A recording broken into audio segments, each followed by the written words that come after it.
In this video, we're going to get introduced to the structure of a website. This means that we're going to be covering the main components that build up the skeleton of a web page. So first, I'm going to open Google Chrome, and then we're going to go to the Wikipedia homepage. Click right and go to Inspect Elements. So we see here on the left-hand side is the Wikipedia homepage, and on the right-hand side you can see the actual HTML code behind the web page. So the way it works is when you type the address of the website, there is a request that's sent to the server where this website lives.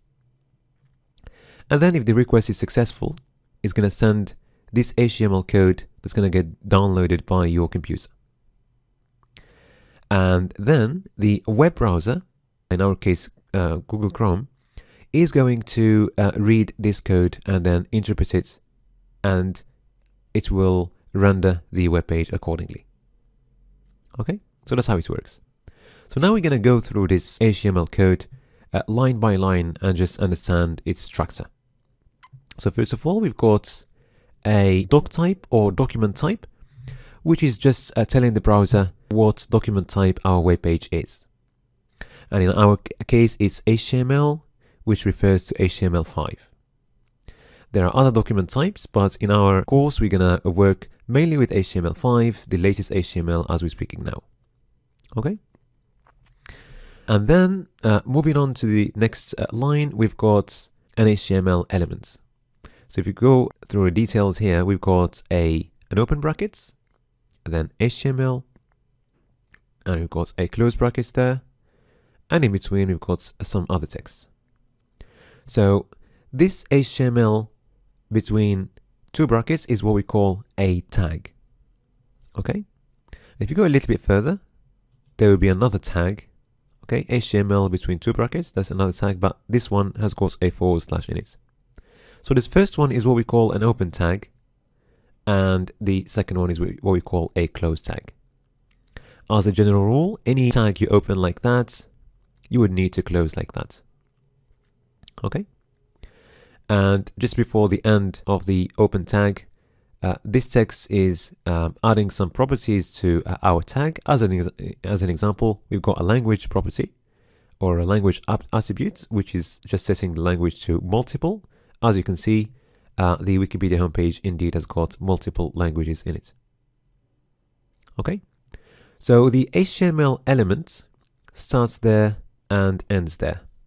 And it tells the browser that our web page starts here and ends there. Okay.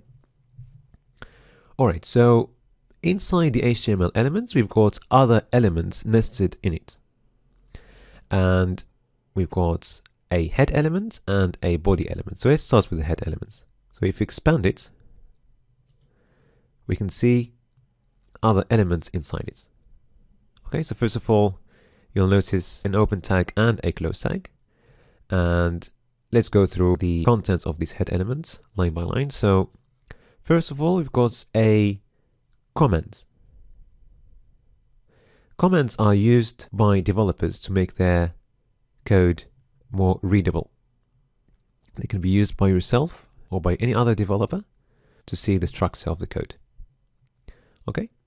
All right. So moving on to the next one, we've got a meta elements or metadata. So metadata is some machine parsable data. It doesn't appear on the web page, but it will add some extra information to the browser so that it can render the page in a proper way. So this metadata, for example, is a character set, which is just setting the character encoding of our page to UTF-8. By the way, UTF-8 includes almost all the symbols and characters in the world, and this is going to be the character sets we're going to be using for all our websites in this course. Okay, you'll notice that this tag or this element doesn't have a closed tag. We've got only an open tag, and that's what we call a self-enclosing tag. Okay. All right, moving on, we've got a title, open tag, closed tag, and the title is Wikipedia. And it's exactly the title you see at the top here of your tab. And also, if you want to add this page to your favorites, this title is going to be suggested to you. You can change it, of course. All right. Okay. So then we've got another comment, and then we've got another meta element. It's a viewport. So the viewport is used by the browser to render your web page in different device sizes. Okay. So the browser is going to use the properties you add here for your viewport. So as an example, we've got user scalable equals yes, meaning that we're allowing the user to zoom in and zoom out. And you can test that if you want to zoom in or zoom out.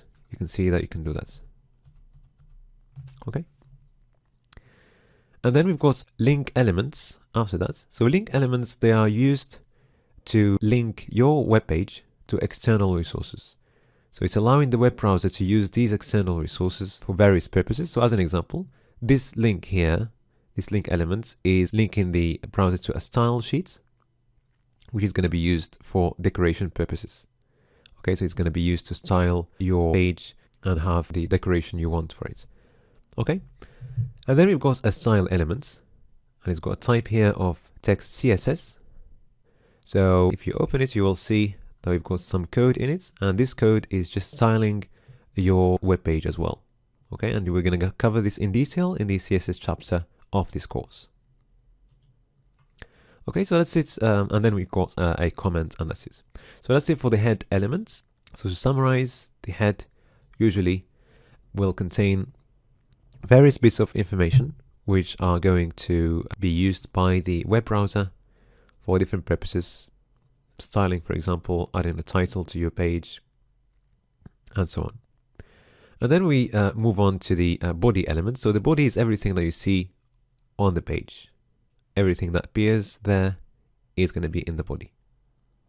So if we expand it, you will notice that when we hover on any of these elements, you will see the corresponding elements on the page being highlighted. Okay. So as an example, if you hover on this first one, this is an H1 or a heading, okay, which is equivalent to a big title. So when we hover on that, you can see the Wikipedia header being highlighted. And then if we expand it, inside this heading, we've got an image, and that's the image we're talking about. All right. Let's go to another one. Let's go to this division. Okay, div for division. So if we expand it, we'll see that we've got other divisions in it. As an example, this is a division, this one. So if we expand it, we're going to find a link inside the division. So a tag for a link, and that's the reference of the link. If you click on it, it will take you somewhere. And if we expand the link, we'll find some other elements inside the link. So we've got some text there, some other text there, and then some other text. So this text here is surrounded by these tags, strong, which are just making the text look bold. And this one is surrounded by the EM tags, which are just adding some emphasis to the text. And the last one is surrounded by the small tags, which are just making the text look smaller than anything else. And between each of these, you have a line break, BR for line break. Okay.